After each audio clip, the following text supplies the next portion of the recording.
From freshman year of high school, Jake Carter had trained seriously in competitive firefighting sports. He'd done well, regional medals, state-level placements. So when it came time to serve his mandatory term, he was deeply disappointed to learn he was being assigned to a signal support battalion instead of an emergency response unit. He even tried appealing the decision. The recruitment officer, an older, worn-out lieutenant colonel, listened patiently to Jake's nervous, rambling argument. He pulled up Jake's file, flipped through it, smirked slightly, and said, "Relax, soldier. You'll be serving with a military fire response detachment. Don't let the signal label confuse you. Not all communications units are the same. You've been assigned to something interesting." That word stuck with Jake. At basic processing, he noticed a few guys he recognized from firefighting competitions. That calmed him. Maybe the officer hadn't lied. No one would say where they were being sent. A week later, a stern medical corps lieutenant colonel arrived to personally interview each recruit. After those private conversations, 2 of the guys were quietly removed from the group. No explanation. Only when they were already on the train did the colonel finally tell them their destination. They were headed to a restricted federal installation in the Northeast Corridor. When they arrived at Penn Station, they were met by a young, sharp lieutenant with a grin that looked slightly dangerous. "All right, listen up," he said. "Name's Lieutenant Logan Reeves. If anyone makes a joke about my last name, I'll remove your tonsils without anesthesia. You will address me as Sir, understood?" The recruits, overwhelmed by the noise and scale of Manhattan, barked in unison, "Yes, sir!" The unit they were brought to was strange. It didn't look like a communications facility at all. Above the entrance to their detachment hung a large black banner with 2 emblems, neither of them Signal Corps insignia. When they asked what the unit actually did, they got the same answer every time. "You'll find out when you're cleared." The base felt like something that had once been important. Now it felt half abandoned. Not derelict, just diminished. Like it had been downsized or partially decommissioned and then awkwardly restarted. Basic training was compressed into 2 weeks. They took their oath. Then real service began. The routine was strict but manageable. Physical conditioning was nothing new for Jake. The food was good. Hazing was minimal, more tradition than brutality. Lieutenant Reeves turned out to be tough but fair. He pushed them relentlessly, but it felt like preparation, not punishment. Not long after clearance came through, Jake finally learned what they were actually guarding. The facility. It stunned him. It was enormous, ancient. It had carried many names over the decades. It sprawled beneath the earth in branching corridors and shafts. The public-facing sectors were lined in glossy tile and polished brass plaques that hinted at an era of enormous federal funding. Jake had near full access clearance. He moved through the facility with reverence. He began to think of it not as a structure, but as something alive. Like a wounded animal, an enormous, aging beast that had once been powerful and now lingered in half-retirement. He would speak to it sometimes when no one was around. He'd report faulty wiring in Section S before any engineer noticed it. He'd catch moisture leaks in long maintenance tunnels before sensors triggered. Somehow, he felt when something was wrong. The facility responded to him. At least it felt that way. Over time, the others began calling him Astronaut. The nickname started the day his grandmother visited from Ohio. Jake had been inspecting a thermal protection suit, the TOK 200 fire containment armor, an oversized, sealed firefighting exosuit that looked eerily like a spacesuit. He stepped outside the checkpoint wearing it to surprise her. She nearly had a heart attack. "Jacob, what are they making you do?" she'd cried. Without thinking, Jake grinned and said, "They're training me for Mars." The name stuck. The facility itself had been largely retired, Main operations had moved to newer installations. Only a communications node remained active, too expensive and complex to relocate. But one area fascinated Jake more than any other: the central shaft. It had an escalator, a massive decommissioned industrial escalator that once connected the deep bunker levels to a sealed upper entrance. It hadn't operated in decades. 2 freight elevators handled modern access. Still, regulations required inspection of the shaft and its machinery room. And because no officers liked climbing it, that duty quietly became Jake's. At night, after senior enlisted personnel finished using the machinery room as their unofficial lounge, Jake would climb the dark, clanking metal steps in full gear. At the top landing, someone long ago had planted a small, decorative flower bed. It had become a trash pit. Jake cleaned it out. He hauled in soil, snipped cuttings from base landscaping. Most of the plants died. One survived. When it sprouted a new leaf, Jake felt absurdly proud. The facility seemed pleased. The others noticed his attachment. They teased him at first. Then they began respecting it, because Jake could feel things about the facility that others couldn't. And then, the guitar. One night, during inspection, Jake found an old acoustic guitar in the abandoned classroom off the machinery hall. He didn't know how to play. He picked it up anyway. His fingers brushed the strings. A clear, strangely familiar progression echoed through the empty room. He froze. He hadn't done that. The next notes came smoother, confident. He dropped the guitar. It struck the wall and hummed in protest. The air in his ears rang faintly. He picked it back up. Nothing. He tried again. Nothing. "All right," he said aloud to the empty room. "What do you want?" Silence. Then sleep pressed down on him like gravity. He lay across the old desk. Half asleep, half awake, he heard it again.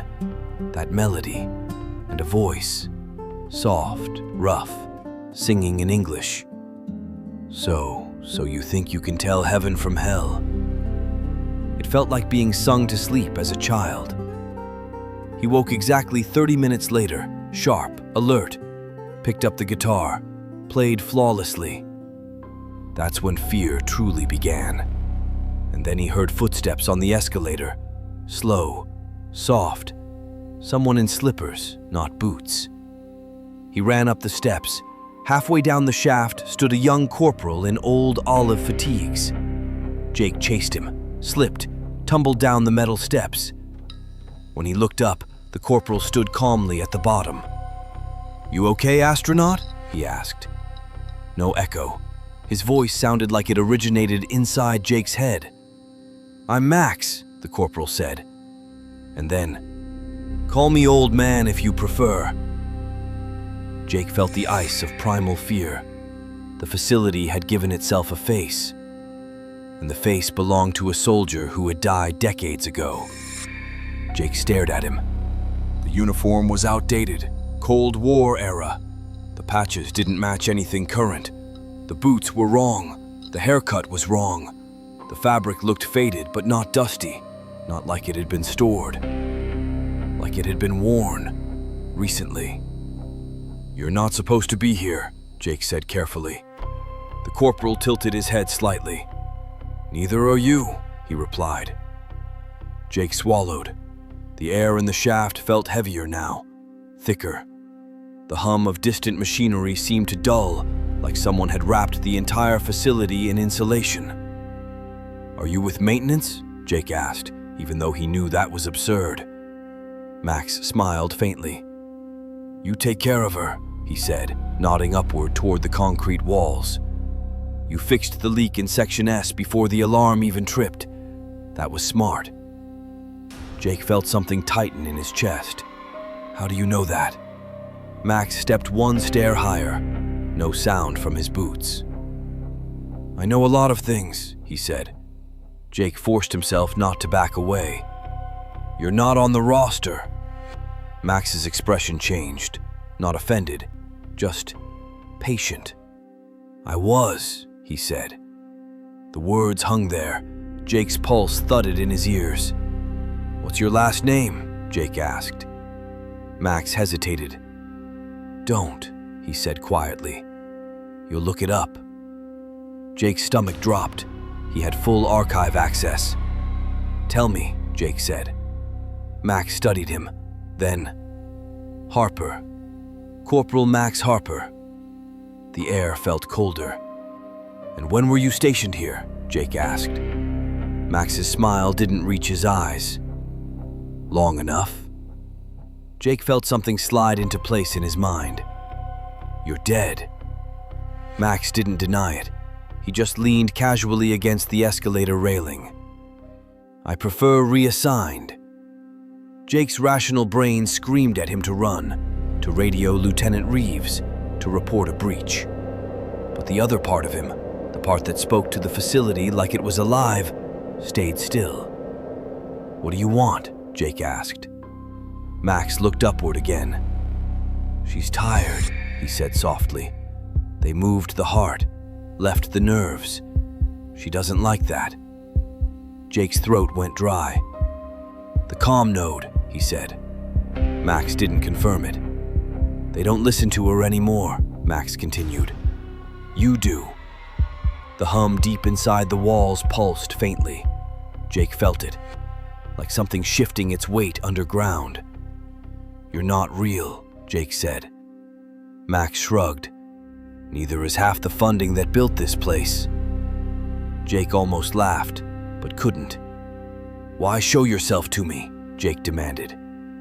Max's eyes hardened slightly. "Because you didn't drop the guitar." Silence. Jake's mind raced. "You were playing it." Max tilted his head. "Was I?" Jake stepped down one stair. "If you're some kind of psychological test..." Max's expression changed instantly. Sharp, serious. "Don't reduce this to paperwork." The words landed hard. Jake froze.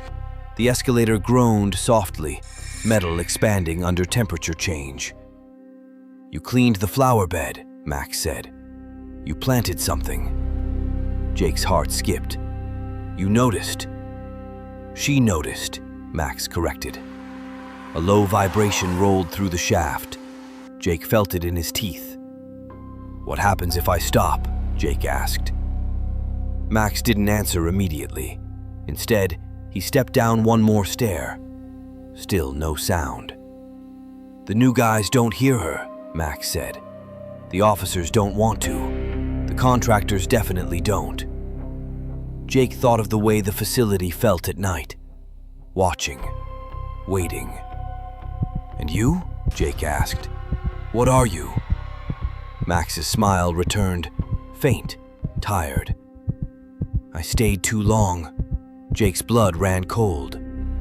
"Stayed?" he whispered. Max looked toward the machinery room. "I thought I could manage it, keep it balanced." "Balanced how?"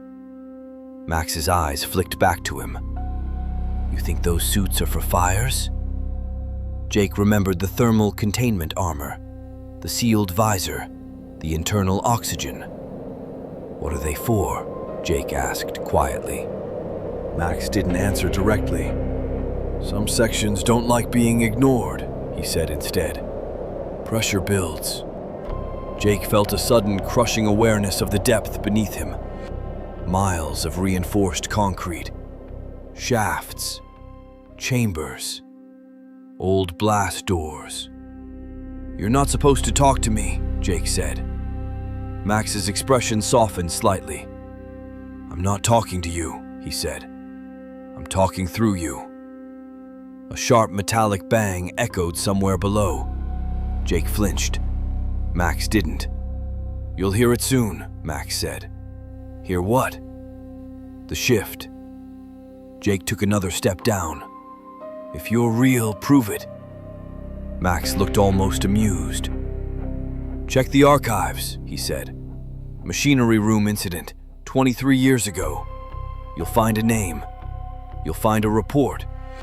"And what?" Jake demanded. Max's voice lowered. "You won't find a body." The hum intensified. Jake's breathing quickened.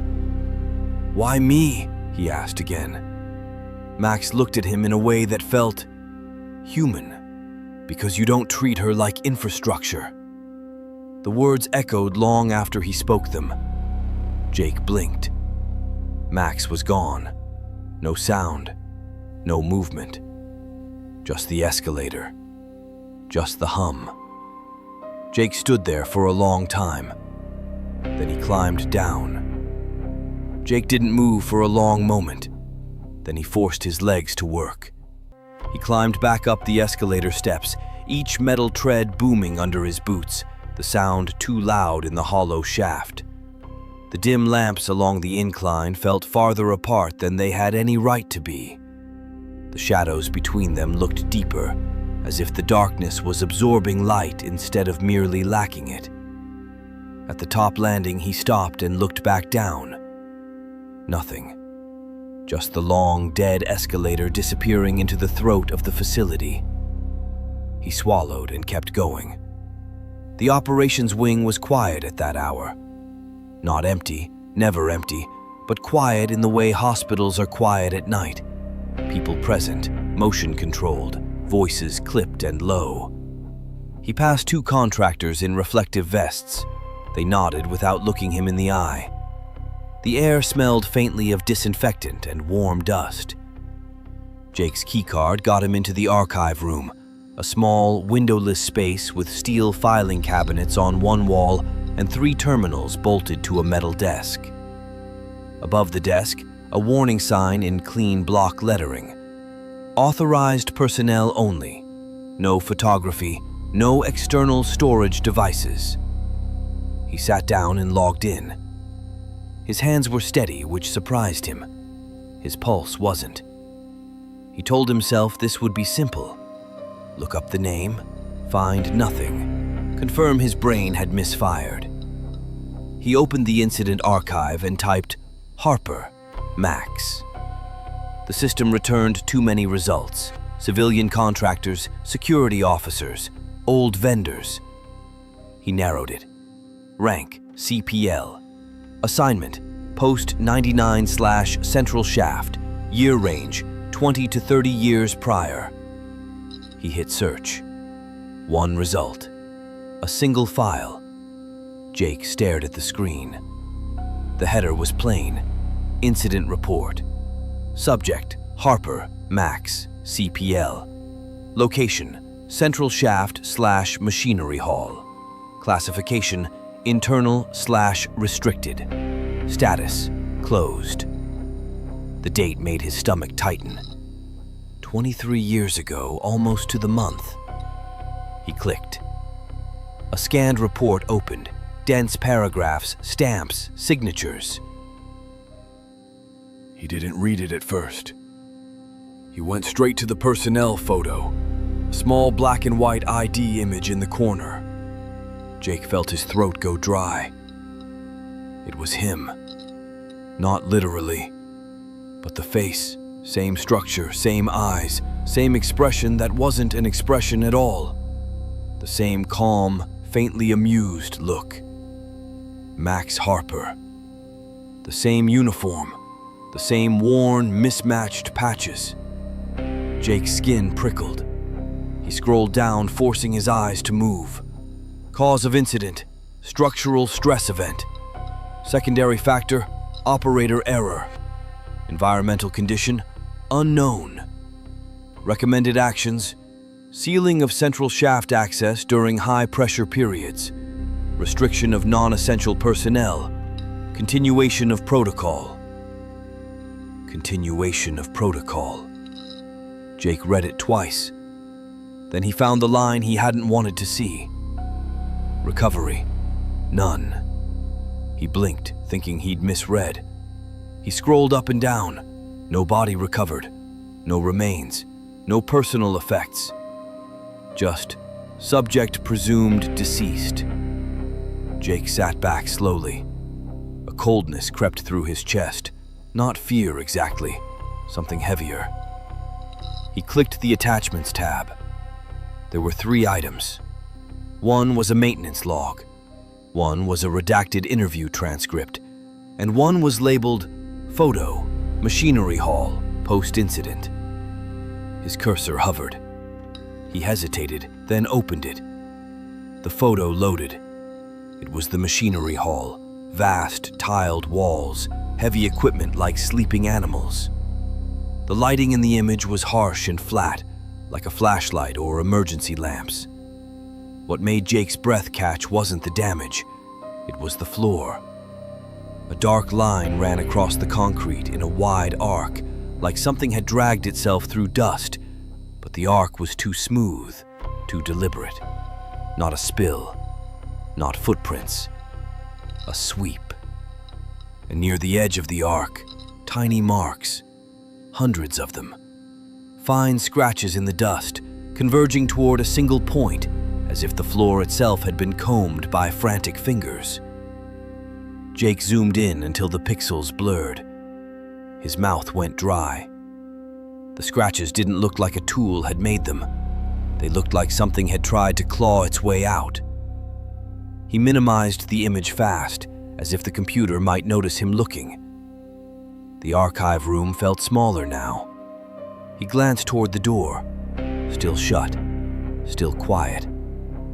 He went back to the report and kept reading slower. Halfway down, one paragraph had been partially blacked out, thick censor bars. But 2 lines were visible above and below the redaction. Subject reported auditory phenomena consistent with voices perceived as internal, not external. Jake's hands tightened on the edge of the desk. He remembered Max's words. You heard it like it was inside the compartment. No, wrong story. Same pattern, same mechanism. Jake clicked the interview transcript. Most of it was redacted, but some dialogue remained. Interviewer: describe the event in your own words. Responder: it wasn't heat, not like a fire. It was like pressure had teeth. Interviewer: pressure had teeth? Responder: that's the only way I can say it. Like the air wanted to bite. Interviewer: did you see Harper? Responder: no. Interviewer: did you hear him? Responder: I heard him talk to someone, and there was no echo. Jake's stomach lurched. No echo.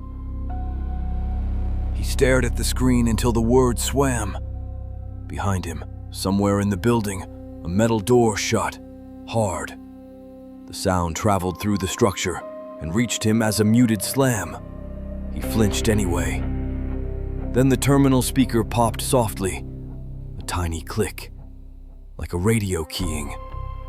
Jake froze. The screen didn't change. No notification, no alert, just the faintest suggestion of audio feedback, so subtle he might have imagined it. He sat perfectly still, listening. Nothing. He exhaled slowly, and that was when he noticed something else. His login clock in the corner of the screen wasn't moving. The seconds weren't ticking. The cursor still blinked, but the time had frozen. Jake's breath caught. He lifted his hand and moved the mouse. The screen responded. The cursor moved. The time stayed dead. For a moment, his mind tried to make it normal. System lag, power dip, a glitch. Then he heard it. Not from the speaker, not from the hallway, from the walls. A low, slow vibration that felt like a distant engine turning over, too deep to be a sound, more like a sensation in his bones. The facility shifting its weight. Jake stood up so fast the chair scraped. He didn't log out. He didn't close the files. He backed away from the terminals like they might reach for him. He got to the door, palmed the handle, and pulled. It opened. The hallway outside looked the same. Normal. White lights, gray flooring. But the hum was stronger out here, and now it had a rhythm. Slow, patient, as if something down below had woken up and started counting. Jake stepped into the corridor, and the overhead lights dimmed, just for a blink. Not a power failure, more like a blink. Then they returned to full. Behind him, from inside the archive room, he heard a soft scrape, like fingers on a tabletop. He didn't turn around. He walked faster. By the time he reached the main stairwell, his calm was gone. He wasn't running, not yet, but every step had urgency pressed into it. He reached for his radio on his shoulder, then stopped. Max had said, "I'm talking through you." If he called Lieutenant Reeves now, would it matter?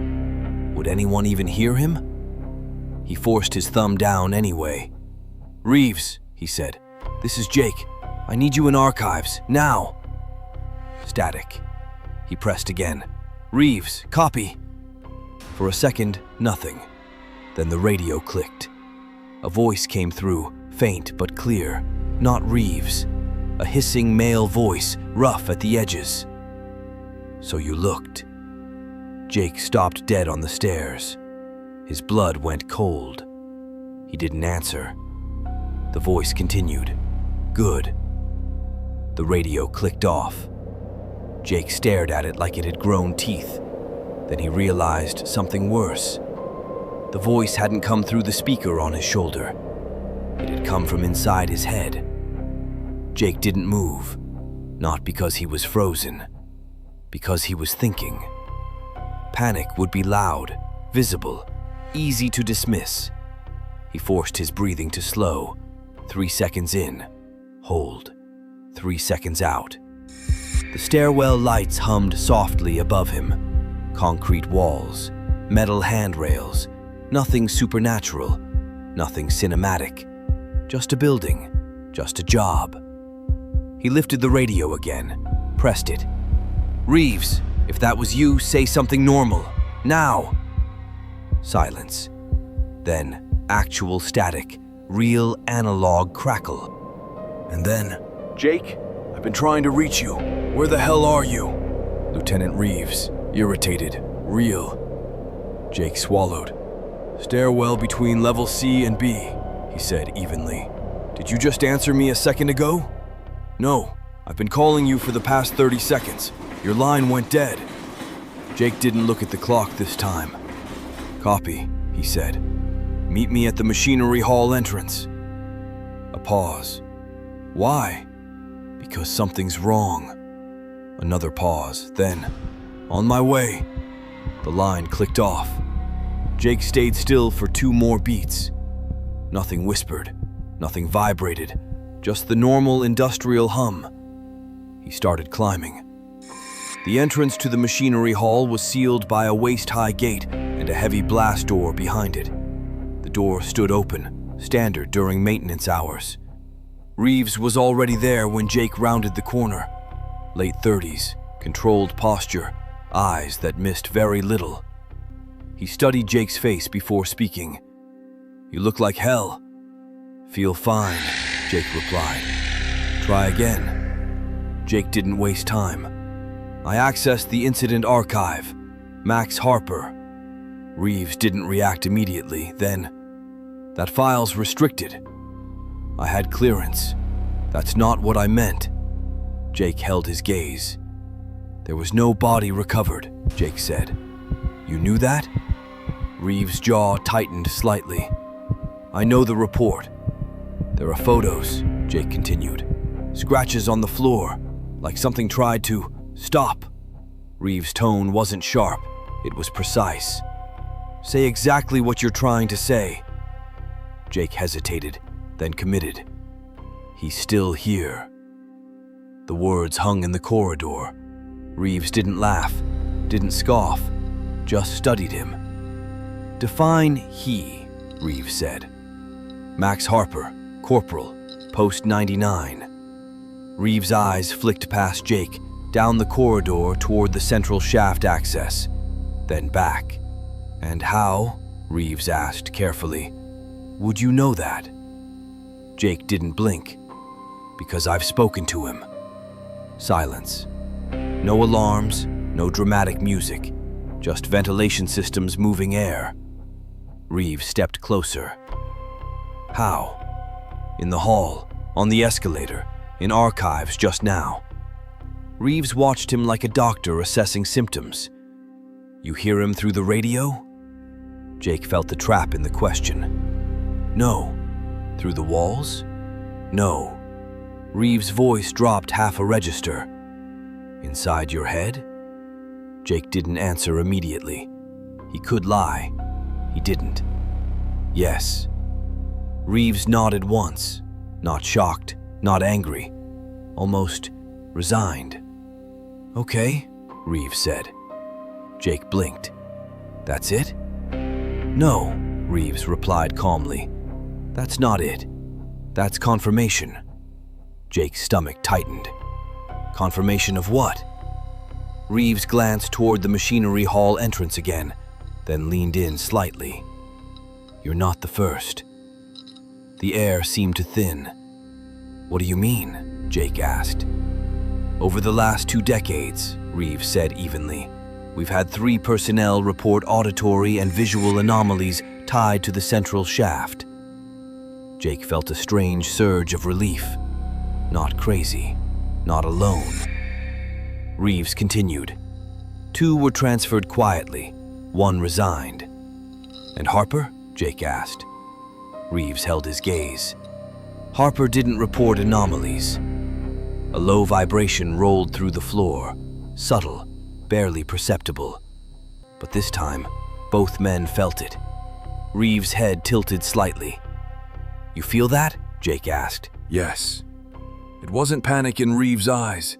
It was calculation. The vibration deepened, like a large engine engaging somewhere far below. Jake turned toward the machinery hall. The heavy equipment inside cast long shadows under the overhead lights. The lights flickered, once, twice, then steadied. Reeves stepped past him.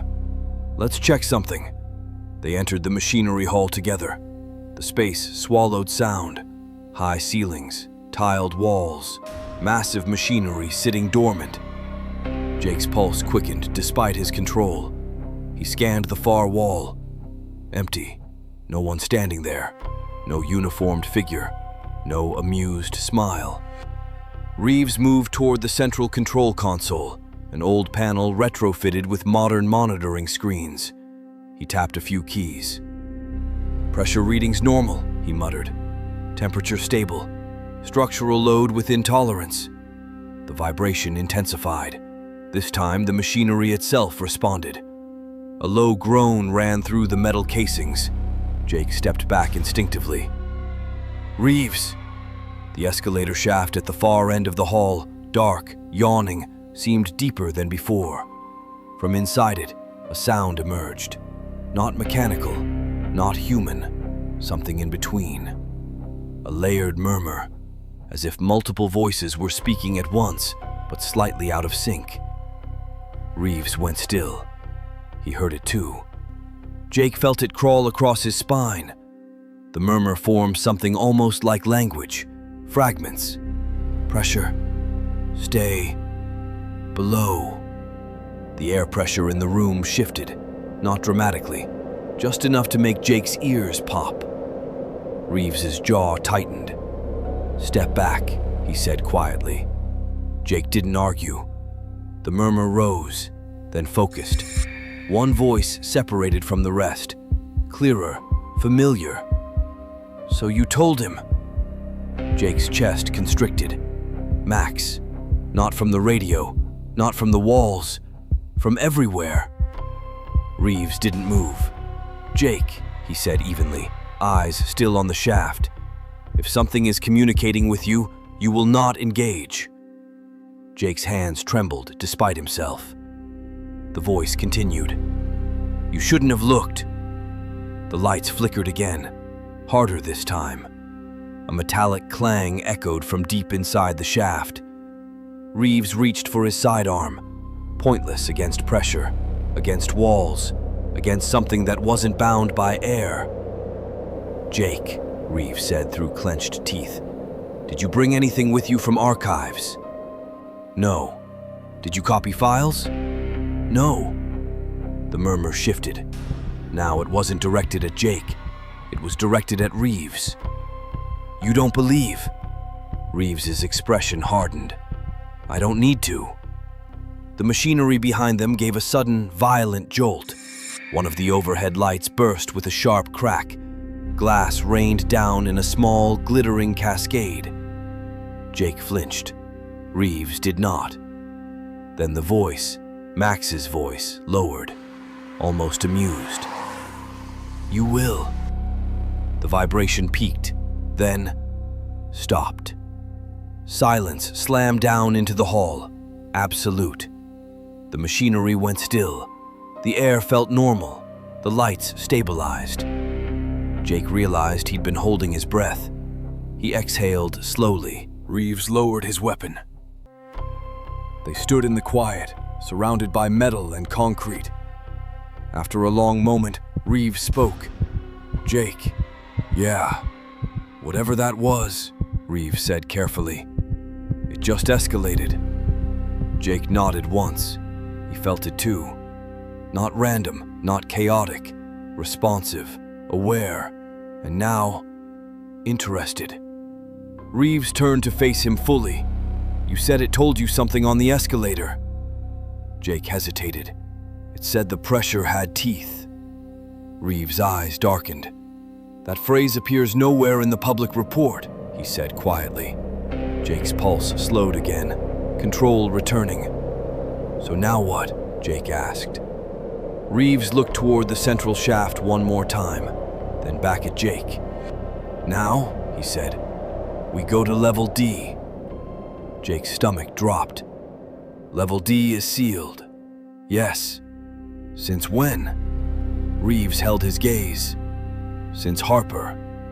A faint sound echoed from the shaft again. Not loud, not threatening, just patient, waiting. Reeves gestured toward the access corridor. Move. Jake didn't hesitate, but as they left the machinery hall, he couldn't shake one thought. The facility hadn't attacked. It had demonstrated, and something told him Level D wasn't sealed to keep people out. It was sealed to keep something contained. They didn't speak while walking. The corridor to Level D was narrower than the others, older concrete, less retrofitting, fewer cameras. The hum of ventilation faded the deeper they went, replaced by something heavier, a pressure that wasn't just in the ears, but in the chest. Jake kept half a step behind Reeves, not out of fear, out of awareness. If something moved, Reeves would react first. The Level D blast door came into view. Thick steel, manual locking wheel, no keypad, no green access panel, just paint worn thin by decades of hands. Reeves stopped in front of it. You've never been down here? Jake asked quietly. No one has, Reeves replied. Not officially. The vibration started again, faint, like a large engine idling miles away. Reeves placed his hand on the locking wheel. Once we open this, he said, you don't improvise. You don't respond. You don't speak unless I ask. Jake nodded. Reeves turned the wheel. The metal groaned. For a second, Jake had the irrational impression that the door was resisting, not mechanically, intentionally. Then the seals released with a deep exhale. The door opened inward. Darkness waited beyond. Not total darkness. Emergency strip lights glowed faintly along the floor, but the space swallowed illumination instead of reflecting it. Jake stepped in behind Reeves. The air was colder here, and still. Level D wasn't another machinery hall. It was older architecture, narrower corridors branching outward, service rooms, observation chambers, reinforced glass panels, many cracked, some shattered. Jake noticed something immediately. There were no fresh footprints in the dust, no maintenance markers, no inspection tags. Level D hadn't just been sealed, it had been abandoned. The vibration deepened as they moved forward. A faint metallic ticking echoed somewhere ahead. Not random, rhythmic. Reeves raised a hand, signaling stop. They listened. Tick, tick, tick. Jake's eyes drifted to the walls. At first, he thought the markings were corrosion. Then he stepped closer. Scratches, parallel, deep, not tool-made. Reeves saw them too. His jaw tightened. "Structural stress?" Jake whispered. Reeves didn't answer. The ticking grew louder. They turned a corner and saw it. At the end of the corridor, an old observation chamber. Glass shattered inward. Inside, something moved. Not quickly, just enough to distort shadow. Jake's pulse hammered. Reeves drew his weapon again, but didn't raise it. "Stay behind me." They approached slowly. The ticking stopped. The shadow stilled. Jake's breathing sounded too loud in his own ears. They reached the threshold. Reeves stepped inside first. Jake followed. The chamber was circular, walls lined with old monitoring equipment, most of it dead. In the center of the room stood a chair, bolted to the floor, straps hanging loose. Jake felt something tighten in his gut. "That wasn't in the archive," he murmured. "No," Reeves said quietly. On the wall behind the chair, words scratched into concrete, over and over. "Harper, Harper, Harper." The letters grew more erratic toward the bottom, as if whoever carved them had been losing control. Jake's throat went dry. "Reeves." The temperature dropped sharply. Their breath became visible. And then, from the far side of the room, footsteps, not echoing, not amplified, soft, bare. Jake turned. The doorway they had entered through now seemed farther away. The strip lights flickered. Once, twice, then steadied in a dimmer hue. The air pressure shifted again, and the voice returned. Not layered this time. Clear. Close. "You came." Jake didn't see a body, but he felt presence. Reeves did too. His eyes tracked something Jake couldn't quite focus on. "Harper," Reeves said firmly. "Identify yourself." Silence. Then, "You sealed it." The walls trembled slightly. Dust sifted from the ceiling. Jake swallowed. "What did we seal?" he asked before he could stop himself. Reeves shot him a sharp look, but the answer came anyway. "Level D." The vibration intensified. The observation equipment on the walls flickered to life. Old CRT monitors sparked. Static flooded their screens. On one monitor, a live feed. The machinery hall above, empty. On another, the escalator shaft. On another, the stairwell Jake had stood in earlier. On the final screen, the chair in this very room, occupied. Jake's blood froze. The figure in the chair wasn't fully visible, just the outline of a man, head tilted, watching the camera, watching them. Reeves took a step forward. The monitors shattered simultaneously. Glass exploded outward. Jake flinched as shards sliced past him. The temperature plummeted. The chair in the center of the room jerked violently, then snapped free from its bolts, lifted an inch off the ground, and slammed back down. The entire floor shook. Reeves staggered but stayed upright. Jake nearly fell. The voice changed, no longer controlled, no longer amused. Anger. "You left me." The walls vibrated in rhythm with the words. Jake felt something slam into his mind. Images, fragments, heat, smoke, metal collapsing inward, hands pounding on reinforced glass, screaming, not for help, for acknowledgement. Reeves shouted something, but Jake barely heard it. The images intensified. The chair, not restraint, containment. Jake dropped to one knee. The pressure in his skull felt unbearable.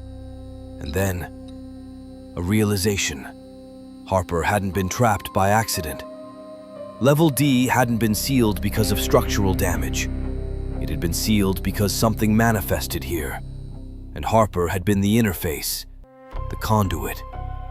Jake gasped. "You weren't alone." The room went still. Reeves stared at him. The pressure paused. The presence focused.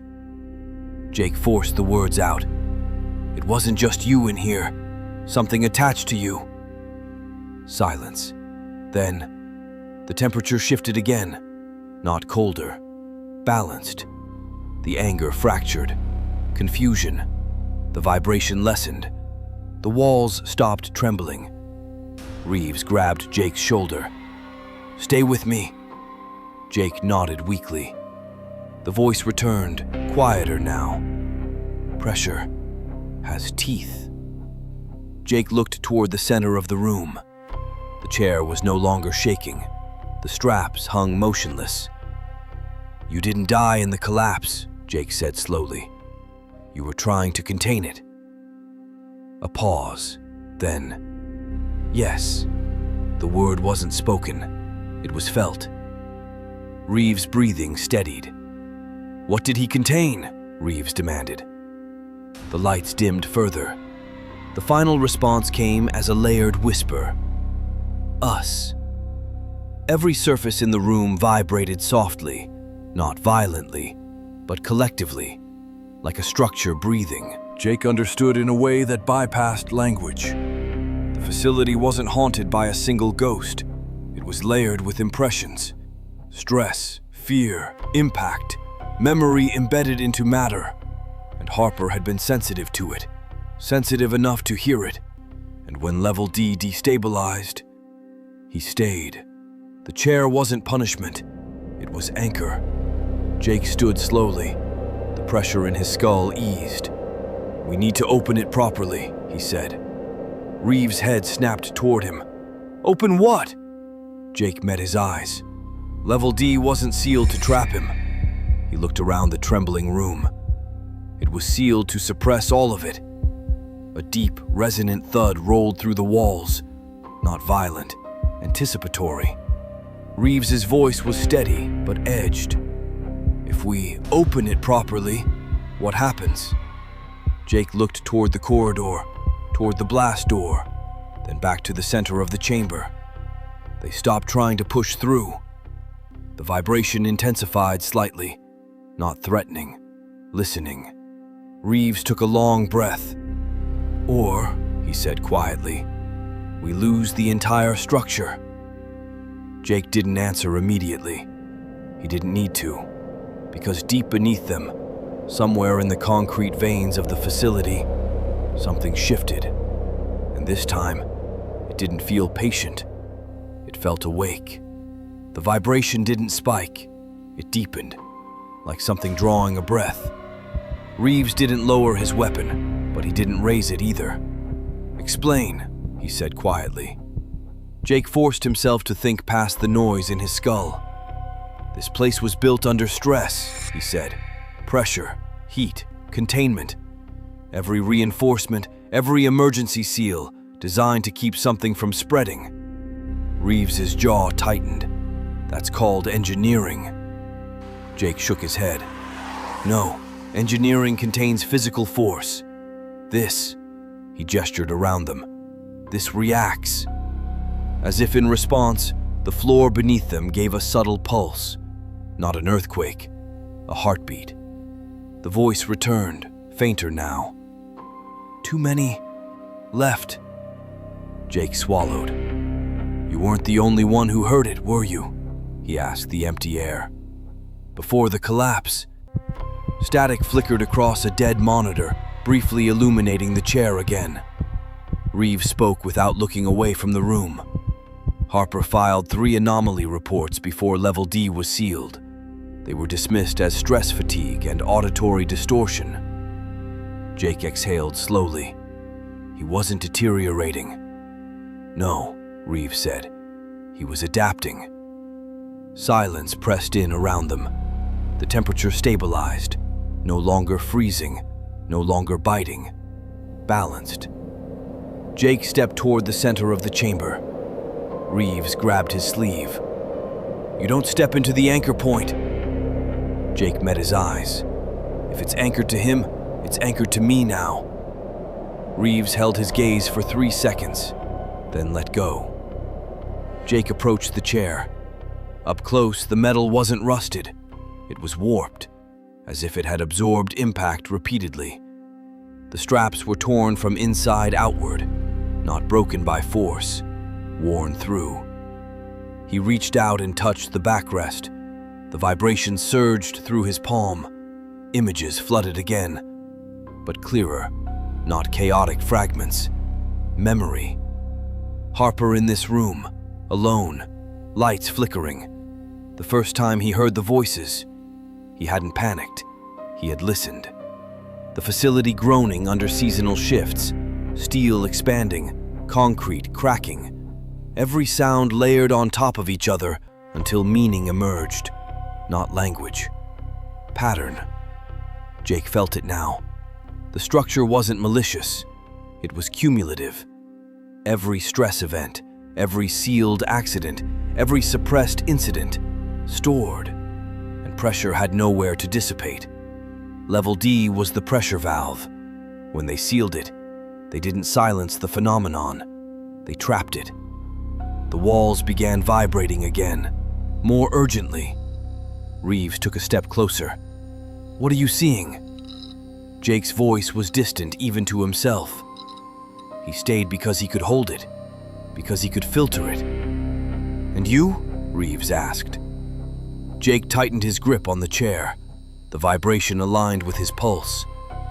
For one terrifying moment, he felt the entire facility. Not visually, spatially. Miles of reinforced tunnels, old service lines, dead compartments. The escalator shaft like a vertical scar. The machinery hall like a dormant organ. Everything layered, listening. If he pushed, if he let it expand, it would move upward, into active sections, into populated zones. Reeves' voice cut through. "Jake." Sharp, grounding. Jake blinked. The pressure snapped back to the room. He released the chair. The vibration lessened instantly. The room didn't want release. It wanted acknowledgement. "It's not trying to escape," Jake said hoarsely. "It's trying to be recognized." Reeves' expression hardened. "That's a poetic interpretation of a structural threat." Jake looked at him. Harper wasn't screaming in the final logs. Reeves didn't respond. He was singing. The silence that followed was heavier than the vibration. Jake turned toward the shattered monitors. Harper wasn't trapped. He was synchronizing. Reeves' grip tightened on his weapon. "You're suggesting we unseal Level D?" "No," Jake said. "I'm suggesting we stop suppressing it blindly." A low tremor rolled through the corridor, not violent, impatient. Reeves weighed options with military precision. "If we open the pressure cycle fully, and you're wrong." "The upper structure destabilizes," Jake finished. "And if we don't?" Reeves asked. Jake looked at the scratched wall. Harper, over and over. "It escalates." The strip lights flickered again, harder this time. A crack spidered across the far concrete wall. Reeves made the decision. "Minimal release." Jake nodded. Reeves moved to the old control panel on the wall, half analog, half obsolete digital overlay. Harper manually vented acoustic load through the central shaft, Reeves muttered, before the collapse. Jake stepped beside him. "You don't vent pressure into population zones." "No," Reeves said. "You vent it downward." Jake looked at him. "There is no downward." Reeves didn't answer. He keyed a sequence into the ancient console. Manual override. Mechanical latches disengaged somewhere deep below them. The vibration spiked. The entire Level D chamber shuddered. The blast door behind them slammed shut on its own. Seals engaged with a violent hiss. Jake's heart hammered. "Reeves! It's cycling!" The floor trembled violently now, not rage. Release. Deep below, something opened, a long sealed conduit. The pressure in the room surged, then redirected, like air being pulled through a vacuum. The temperature normalized. The vibration dropped, until silence. True silence. Jake realized he could hear his own breathing again. Reeves slowly stepped away from the console. The chair in the center of the room no longer vibrated. The straps lay flat. The scratched name on the wall seemed lighter. Jake waited. Nothing moved. Nothing pulsed. No voice returned. Reeves spoke first. It vented into dead infrastructure. Jake nodded faintly. Decommissioned shafts, abandoned lines. They stood in the quiet. No more tremor, no more hum. The facility felt empty. Jake wasn't sure if that was relief or loss. Reeves turned toward the exit. "We log this as structural acoustic release." Jake gave a weak, humorless breath. Of course. They approached the blast door. Reeves disengaged the manual lock. The door opened smoothly. No resistance, no groan. The corridor beyond was still. They walked back through level D. No ticking, no cold, no scratches deepening into fresh concrete. When they reached the upper machinery hall, the hum had returned to its baseline rhythm. Normal. Contained. Reeves stopped before ascending the escalator shaft. "You felt it," he said quietly. It wasn't a question. Jake nodded. "Yes." Reeves studied him. "If it resurfaces?" Jake looked down the dark shaft, then back toward level D. "It won't," he said. Not with confidence, with understanding. Reeves held his gaze for a long moment, then climbed. Jake followed. When they reached the main corridor, personnel were moving normally. No alarms, no visible damage. No one seemed aware that anything had nearly changed. Reeves paused before parting ways. "You're reassigned," he said. "Level D monitoring." Jake blinked. "Monitoring?" Reeves' expression was unreadable. If it needed a conduit once, he didn't finish the sentence. He didn't need to. Jake watched him walk away. The hum of the facility surrounded him. Steady, neutral, contained. He stood alone for a moment longer, listening. Nothing responded. No voice, no pulse, no pressure. Just structure and silence. Jake finally turned and walked toward his new post. Behind him, far beneath reinforced concrete and decommissioned tunnels, something shifted once. Softly. Not violent.